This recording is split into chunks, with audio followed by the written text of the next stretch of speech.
界千变万化，新闻随时发生，一波为您追踪。各位观众大家好，今天是2022年5月25日星期三，欢迎走进一波热点。加拿大人在持续的加息担忧中呼喊停止加息。一项新的民意调查显示，许多加拿大人希望加拿大央行暂停进一步加息，因为他们担心自己的财务状况。根据安格斯里德研究所进行的一项调查，近一半的加拿大人希望央行将利率保持在1%，并在采取任何进一步行动之前监测其如何影响通胀。只有27%的人表示央行应该更积极的加息以抑制通胀，另有13%的人表示利率应该走低，以保护房地产和股市免受螺旋式上升的影响。与此同时，民意调查称，加拿大人从未如此担心自己的财务状况。安格斯里德研究所预计到明年这个时候，超过1/4的加拿大人情况会变得更糟，比去年增加7个百分点，创下13年的纪录。他们的钱包在过去12个月里也受到了挤压。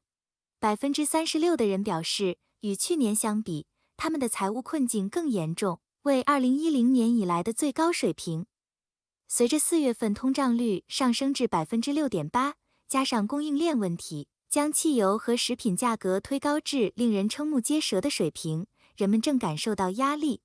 事实上，加拿大人表示没有能力支付食品开支的人数显著增加。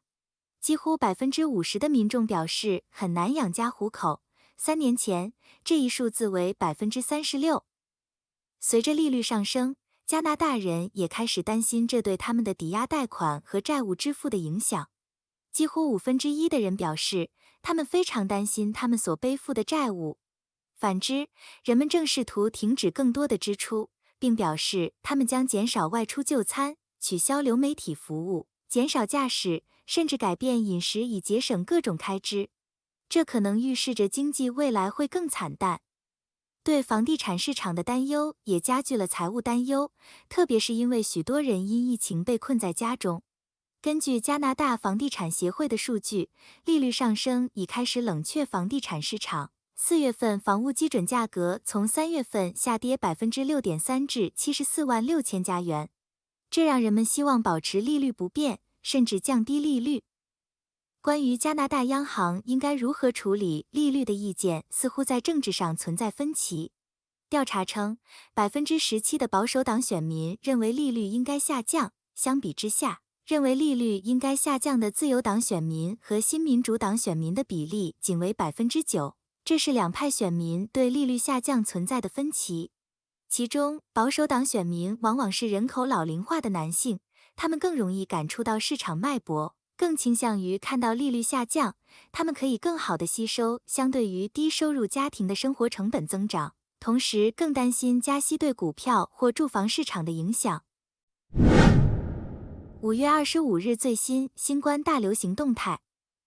新的调查显示，越来越多的加拿大人认为 COVID 大流行最严重的时期已经结束。76%的加拿大受访者认为，最严重的大流行威胁已经过去，这比4月份进行类似民意调查增长了14个百分点。新的研究发现，人们暴露的长期污染越多， COVID 感染对他们的影响就越大。该研究已发表在加拿大医学会杂志上。研究调查了安大略省患者中超过15万例 COVID 病例，并将其结果与微粒、臭氧和二氧化氮烟雾的3个组成部分的水平相关联。这增加了越来越多的证据表明空气污染是所谓的无声杀手。美国 CDC 建议在完成辉瑞公司药物 Paxlovid 治疗后出现 COVID 症状复发的患者应再次隔离5天。辉瑞 BioNTech 表示，3次新冠病毒疫苗注射在5岁以下儿童中引起良好的反应，使用的剂量比年龄较大的儿童或成人小得多。英国的试验数据表明，第4剂 mRNA 疫苗可以提高抗体和其他免疫反应，使其高于第3剂后的水平。一项小型研究表明，冠状病毒的 Omicron 变体对接种疫苗的年轻人的心血管健康没有负面影响。专家表示，女性在接种 mRNA 疫苗后不应延迟常规乳房 X 光检查。在接受 mRNA COVID 疫苗后，在111名具有这种副作用的女性中，肿胀在第二次注射后平均需要12至13周才能完全消退。乳房成像协会建议，女性不应该长时间延迟乳房 X 光检查。加拿大心理健康研究部的一项新研究 ，COVID 给人们留下了令人震惊的消息：心理健康大流行可能会持续数年。尽管对感染病毒的恐惧有所减弱，但焦虑仍然存在。近1/4的民众报告说，他们仍在与大流行有关的高度焦虑中挣扎。自大流行以来的焦虑和抑郁水平比大流行前的水平高出5倍。上海周六谨慎地推进了恢复部分交通网络的计划，这是朝着摆脱为期数周的 COVID 封锁迈出的重要一步。而北京在持续1个月的疫情中扩大了防疫范围，要求许多居民在家工作。周日北京发现了99例新病例，高于前一天的61例。这是迄今为止最多的每日新增记录，疫情每天持续出现数十例新感染者。奢侈品牌商能应对高通胀影响吗？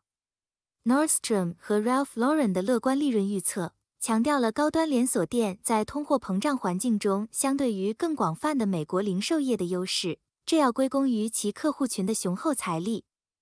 零售业正感受到数十年高通胀的压力，因为从电器到日用品等各种商品价格的大幅上涨，促使大多数消费者抑制了他们的消费习惯。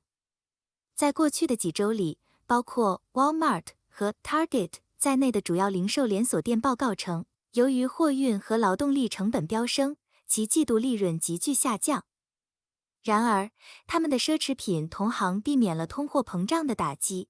周二 ，Nordstrom 首席财务官 Anne Bramman 表示，该公司上调了年度利润和收入预测。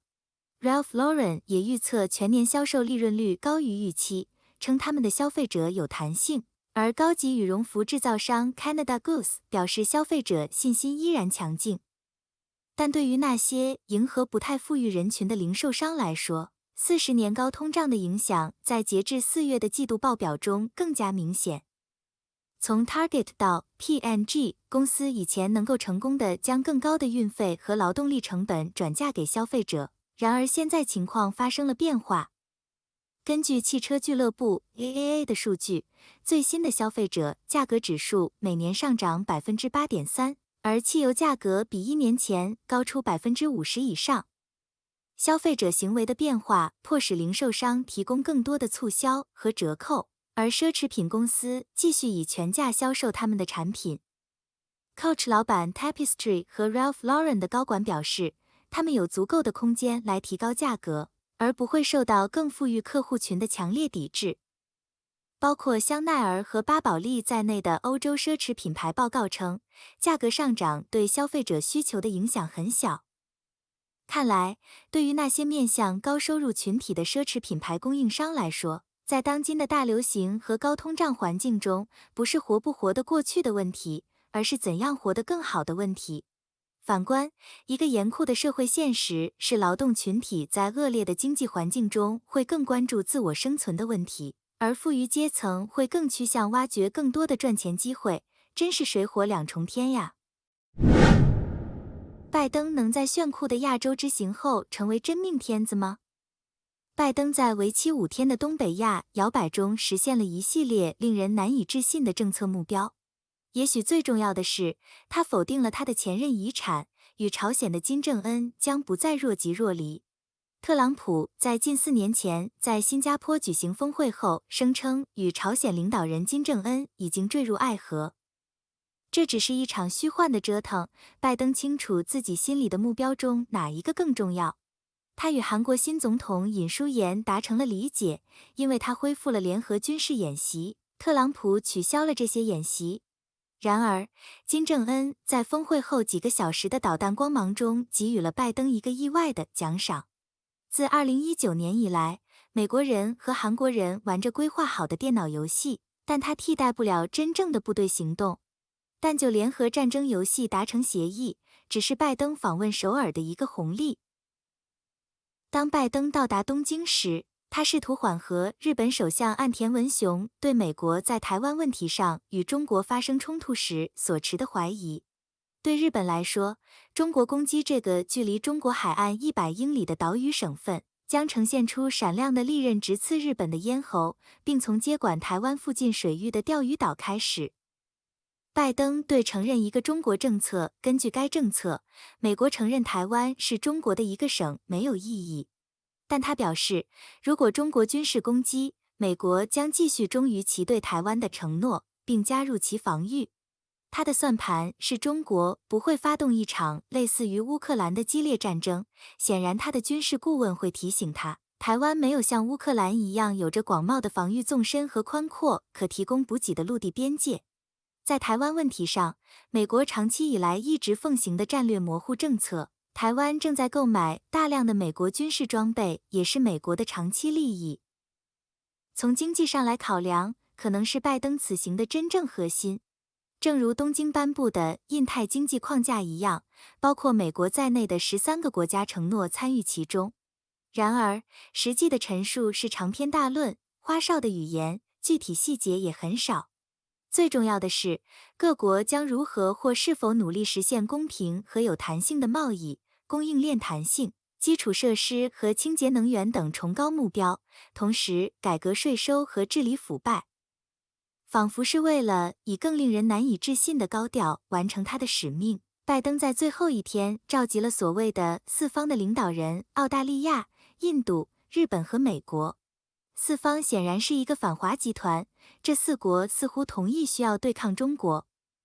然而，与印太经济框架的情况一样，联合一致的表象带有欺骗性。对于俄乌冲突，印度总理莫迪未签署谴责俄罗斯的入侵。澳大利亚新上任的总理，工党领袖 Anthony Albanese 在大选战胜即将离任的保守派 Scott Morrison 后，几乎立即飞往东京。他也不确定，因为他的背景是左翼分子，在年轻时似乎几乎是反美的。不过，从表面上看，拜登的访问取得了巨大的成功，回应了韩国和日本的担忧，并召集了一系列国家以追求自己和美国的国家利益。这样做消除了特朗普政策造成的损害，同时挑战了中国。现在，拜登的亚洲奥德赛的言论是否能够抵御来自中国的挑战，以及华盛顿希望汇集国家之间的分歧，还有待观察。例如，韩国和日本不太可能埋葬历史分歧。在所有峰会的光芒中，华盛顿愿意相信首尔和东京在共同的事业中团结一致。如果他们真的是这样，那么拜登将如真命天子般从天而降。谢谢各位的观看，一波帮您追踪全球热点。如果对您有帮助，欢迎点赞、关注并订阅，下期不见不散哦。